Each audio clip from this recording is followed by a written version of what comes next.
sin lugar a dudas es una madre distinta, es una madre que no anda chantajeando a sus hijos con cosas, culpabilizándolos, no, es una madre que sabe de las dificultades de la vida, es una madre que sabe que la vida no es color de rosa, ni para ella, ni para sus hijos, ni para nadie. Entonces no es una madre que opera en el campo de lo imaginario o en el campo de los ideales, no. Es una madre que está avisada de lo inconsciente, de lo pulsional, de la transferencia y de la repetición. Y en ese sentido, necesariamente, tiene que ser una madre distinta. Yo creo que un hijo que tenga una madre así, vive la vida un poco más tranquila. Igual se llega a esa tranquilidad. Sí, pero no es una tranquilidad absoluta, tampoco. Pero que eso ayuda a pacificar el vínculo. Es que yo creo que para un hijo es muy tranquilizador sentir que si ha sentido hostilidad en relación con la madre, y si mamá no lo culpa ni lo señala por eso, sino que lo mira como con algo de ternura y de sentimiento de comprensión de eso, ese hijo descansa. Pero no hay nada más mortificador para un hijo que sentir la mirada acusadora de mamá, que es algo así como tener un super yo incisivo ahí permanentemente. Hay madres que no abren la boca sino para descalificar, para criticar, no les parece nada, cualquier regalo siempre es insignificante. Y lo más grave, no tienen la capacidad para agradecerle a la vida que tiene la oportunidad de ser madres y también la oportunidad de tener hijos y de que esos hijos son bien. No, uno encuentra madres muy neuróticas, muy exigentes, muy histéricas, para las cuales nada es perfecto, nada les sirve. Entonces, claro, una madre así genera unos sentimientos de culpa, de remordimiento, unas vivencias de malestar impresionantes. Y lo más curioso es que el hijo con una madre así usualmente se consigue una mujer parecida a mamá, ¿sí? Una mujer que le dé continuidad a eso maluco vivido en la relación con mamá. ¿Sí? Exacto, o sea, hay hombres que no pueden sino relacionarse con mujeres que los frustran, ¿sí? Y no son capaces de elegir por mujer a una mujer más o menos sencillita, tranquila, que no anda pidiendo carro, casa y beca y de todo, y seguro que si le da carro, casa y beca, después pide quién sabe qué y más, porque la histérica es como la lógica del capitalismo, ¿sí? En el capitalismo no hay alegría con lo que se tiene, siempre falta algo, o sea, ahí hay un deseo insatisfecho.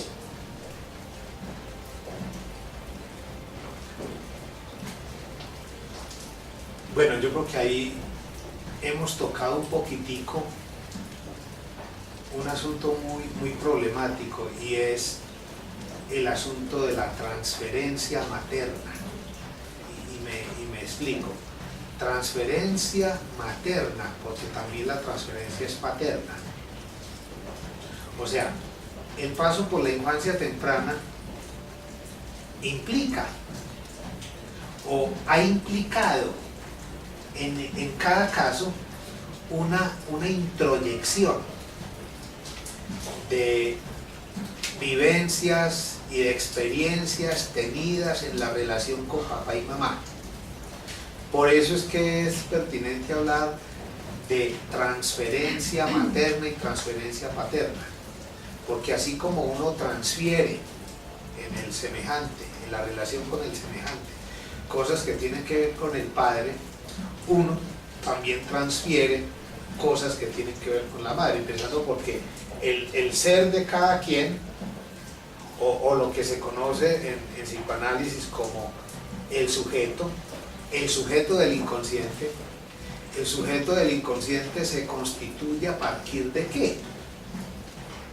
A partir de palabras que vienen de ese otro materno y paterno.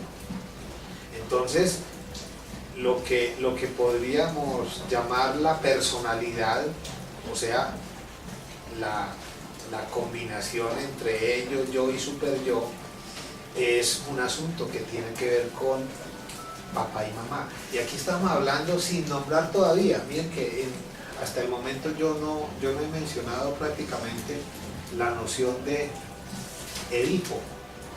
Pero aquí estamos hablando implícitamente del Edipo. Edipo que mucha gente cree que ya superó. No se sabe cómo. Como que imaginariamente, pero mucha gente cree que ya superó el Edipo. Y cuando uno escucha a las personas en consulta, uno lo que termina pensando es que el Edipo es un asunto que está ahí, de manera inconsciente en cada quien, y hace que cada quien esté más o menos enredado en la vida, en la relación con el otro, porque no ha hecho, digamos, una elaboración adecuada de esas vivencias tempranas en la relación con los padres, y mucho menos la relación con la madre, porque es muy curioso que en nuestro medio, dada la vivencia, dada la actitud que se tiene con relación a la madre, mucha gente va a análisis pero a quejarse del padre, y a la mamá no la toca. Pero ahí subyace algo todavía más delicado. Si no toca a la madre es porque, hijo de madre, si está más comprometido. No llegó a la médula, Ajá. a la dura madre, no llegó a la esencia, al corazón mismo del conflicto.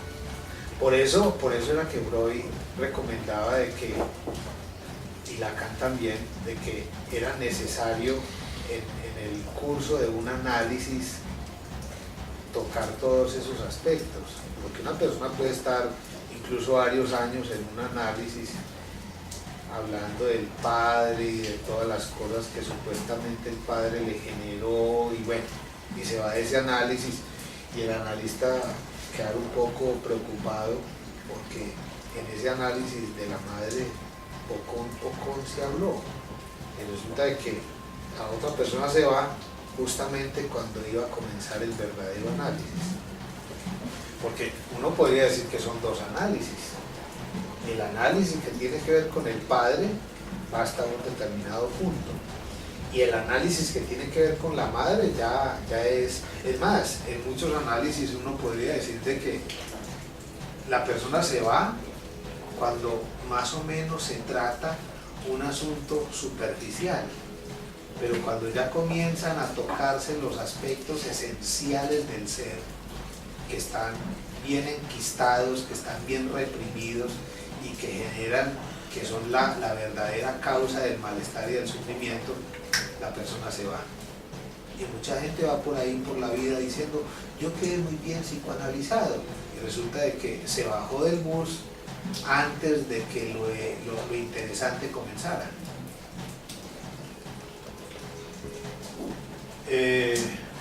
No sé si tengan alguna otra inquietud. ¿Qué pasa acá cuando la mamá no existe? O sea, cuando se tuvo, o sea, ahí se buscaría la persona que lo crió. Por ejemplo, un bebé que nace, fue regalado, fue llevado a un lugar, a otro lugar distinto, que lo educaron personas distintas. ¿Qué referente tiene ahí el infante? Como para decir, es que este se parece mucho a la madre, este hace lo mismo que hace la Pero madre, a ver, que la historia se repita por pero a él. ver, yo pregunto, tratemos de puntuar eso. Un niño que ha sido abandonado, ¿cuándo? O sea, no es lo mismo que un niño sea abandonado a los 6 años a que haya perdido la madre justamente al nacer. Nació, por ejemplo, inmediatamente fue regalado, la mamá lo regaló, se lo quitaron, cualquier cosa, y fue educado por una persona distinta. ¿Qué tiene que ver acá que él busque a la mujer que se le parezca a su mamá y que realmente sí se parezca a su mamá real, a su mamá biológica.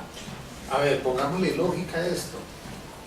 Miren, el psicoanálisis, así como el derecho, es un asunto de lógica simbólica. En Freud y en Lacan hay muchas maneras de explicar eso, pero expliquémoslo de manera simple, de manera sencilla. O sea, si un niño nace, ahora hay que tener en cuenta de que en esto uno no puede producir ideas generales aplicables a todos los casos, porque habrá casos en los cuales, y hay casos en los cuales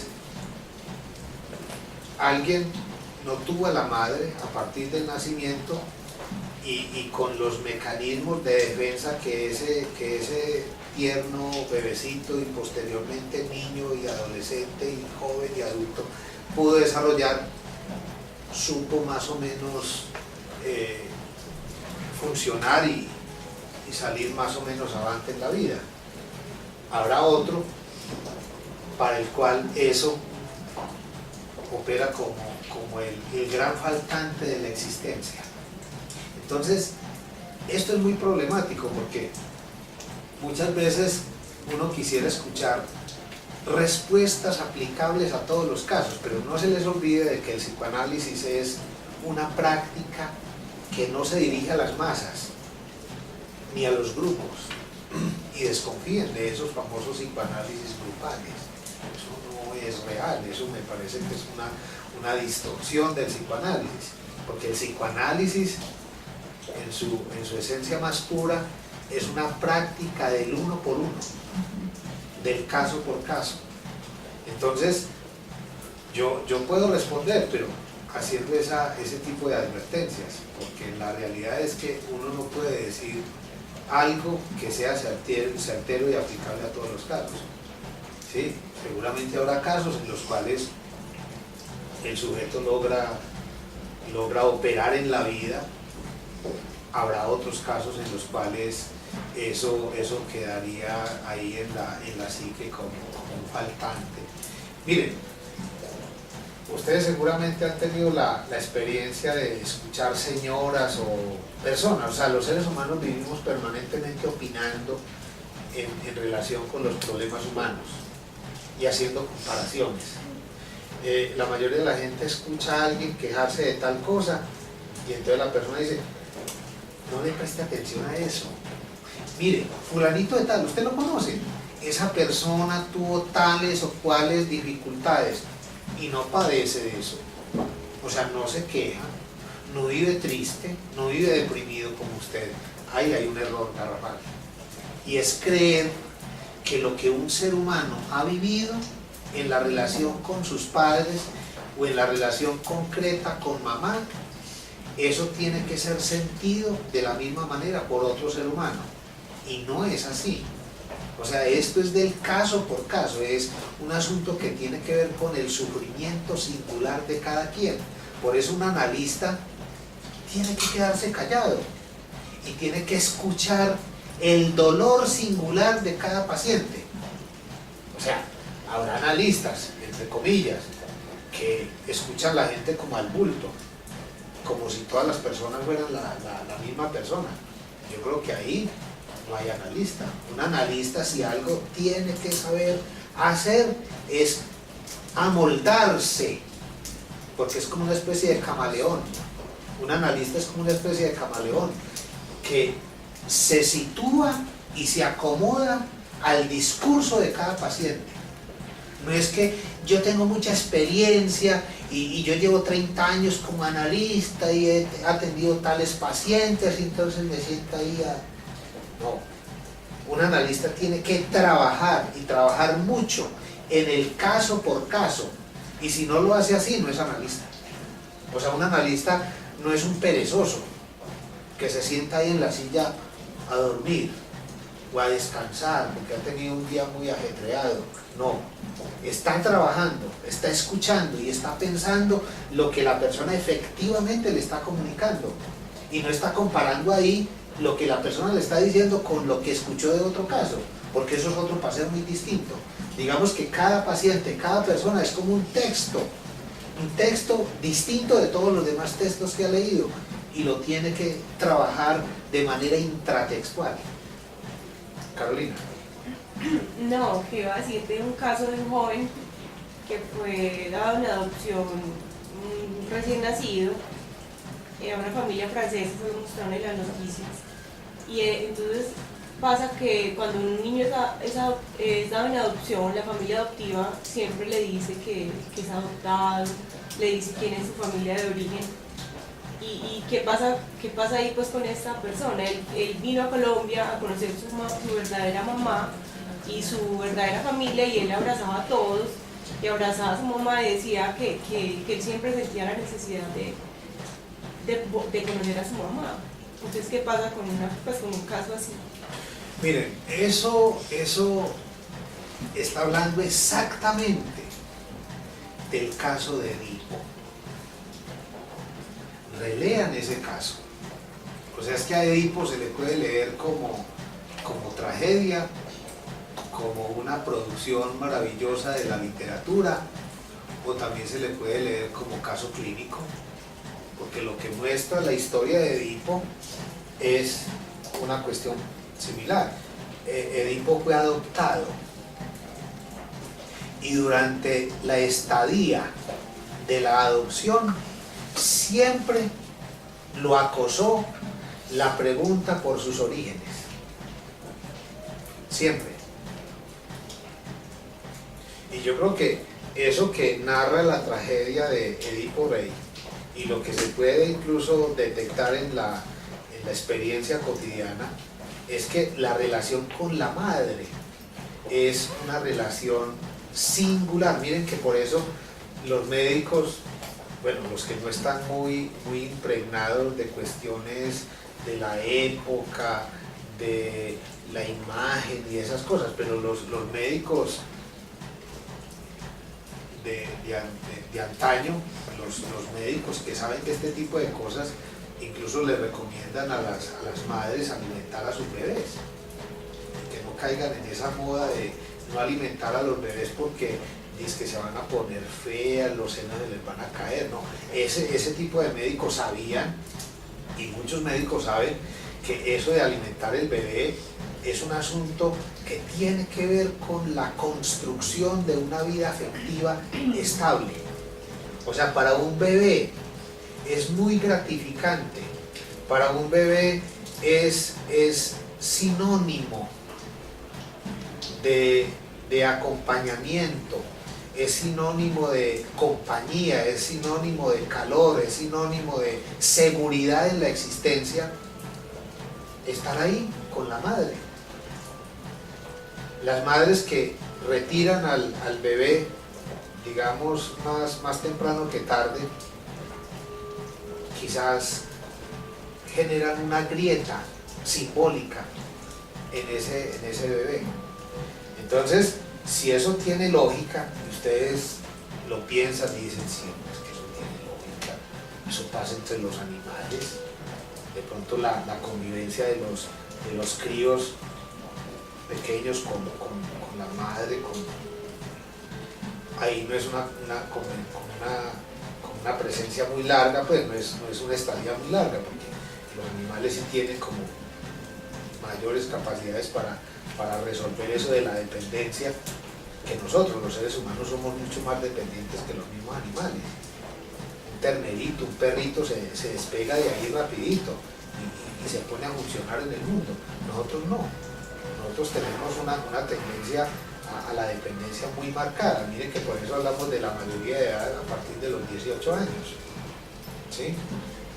Pero si ustedes le ponen lógica al asunto, se dan cuenta de que si a un ser humano le falta eso de el contacto físico con la madre y el contacto simbólico con la madre, que la madre le hable, porque la mamá puede estar ahí y no habla, con toda seguridad que el niño va a tener también muchos problemas. O sea, no es suficiente el que la madre esté ahí y que le dé calor y que le dé el pecho, que lo alimente. No, es necesario desde la perspectiva del psicoanálisis de que esa madre aporte leche simbólica, palabras, que hable, que le diga cosas, ¿sí? Porque ese es el alimento que va, digamos, al psiquismo de ese ser humano. Entonces, piensen por un momento, si ese tierno ser, además porque a un niño no se le puede engañar, eso queda registrado en el inconsciente del niño, ese cambio. El niño se da cuenta de todas maneras de que la mamá biológica no se hizo cargo, no se pudo hacer cargo porque murió en el parto. Bueno, vaya uno a saber. Eso queda ahí registrado en el inconsciente. No se le olvide que el inconsciente es una forma de la memoria. Al niño le pueden inventar miles de cuentos, como lo hicieron por ejemplo con Edipo. Edipo nació, por allá lo dejaron abandonado, pasó un pastor, lo cogió, tenía como propósito llevar a cabo una orden, sintió lástima, se conmovió, dijo, no, yo no puedo hacer esto, lo regaló, ese niño creció en un ambiente muy distinto, lo cuidaron, lo educaron, pero toda la vida estuvo muy angustiado y haciéndose preguntas por sus orígenes, hasta que finalmente los logró esclarecer. Es que lo que describe esa tragedia es más o menos el recorrido de un análisis. Por eso es que mucha gente siente algo de prevención a la hora de implicarse en una experiencia analítica, porque le da miedo descubrir cosas. O sea, definitivamente el psicoanálisis es un poco para gente valiente, para gente que no quiere quedarse ahí repitiendo el mismo esquema, la misma versión. No, hay que ser un poquito como Edipo.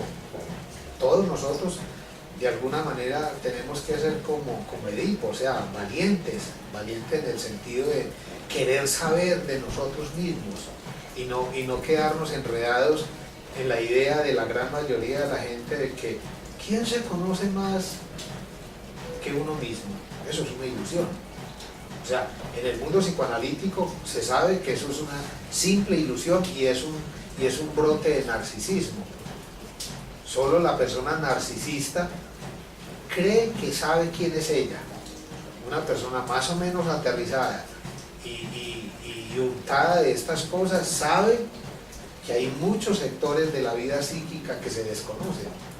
Y para eso se hizo el psicoanálisis, para uno poder saber de sí y poder tener una apreciación y una mirada más objetiva con respecto a sí mismo, con respecto al otro y con respecto a las cosas.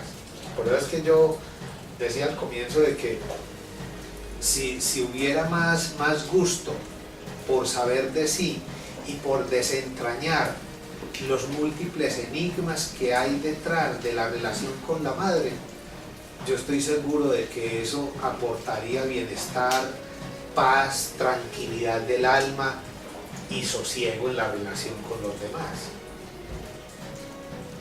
Si quieren alguna otra preguntita o vamos dejando por ahí. No, yo tengo una inquietud. Entonces, ¿qué pasa en la época actual donde la moda de las parejas homosexuales que adoptan niños? Entonces, ¿qué pasa con este niño cuando son, en este caso, dos hombres, una pareja, y el bebé crece viendo dos hombres? ¿Dónde está la figura materna? No, yo creo que en esa propuesta hay un saber de lo que pasa en términos inconscientes. O sea, yo creo que cuando una pareja homosexual opta por hacer eso, es porque ya ellos han logrado darse cuenta de la dialéctica que hay entre ellos en términos de masculinidad y feminidad. O sea, quizás ellos no están ahí enredados o no están muy enredados en eso de la apariencia física. O sea, aparentemente hay dos hombres, pero con toda seguridad que si uno hurga, se da cuenta de que hay uno que opera en rol, o el rol femenino, y el otro opera del lado masculino. Entonces, un hijo, o sea, no se puede decir de que en todos los casos eso se va a dar normal y no. O sea, la vida humana, lo decíamos ahorita, es traumática por esencia. El error es creer que solamente las parejas heterosexuales van a producir hijos que no van a tener problemas, porque sabemos que en la práctica eso no es así. O sea, todos los días vemos padres y parejas de heterosexuales, aparentemente, en donde la chica resulta siendo lesbiana o el chico homosexual, y entonces, miren, sería muy bueno que los seres humanos pudiéramos tener una formulita que nunca falle, pero eso no existe. La realidad es que entre parejas de homosexuales pueden surgir hijos alegres, creativos, geniales, y entre parejas de heterosexuales, gente angustiada, deprimida, como también gente muy genial. O sea, no hay una fórmula, ¿sí? El problema con las disciplinas, sí, psicología clínica, psiquiatría, psicoanálisis, es que como los seres humanos estamos llenos de ilusiones, entonces esperamos encontrar en estos saberes la panacea para todos los males, pero desafortunadamente uno tiene que decir de que la panacea para todos los males no existe. Más bien hay que decir, con Freud, el ser humano es un ser de malestar. El malestar del sujeto es la cultura. O sea, yo no creo que Freud al final, si le hubieran hecho una pregunta como esta, hubiera dicho, sí, la cosa es así, haga esto, haga lo de más allá, entonces usted va a ser feliz, un mundo feliz. No, Freud descubrió después de 1930, ya sabía que lo propio de lo humano era el malestar.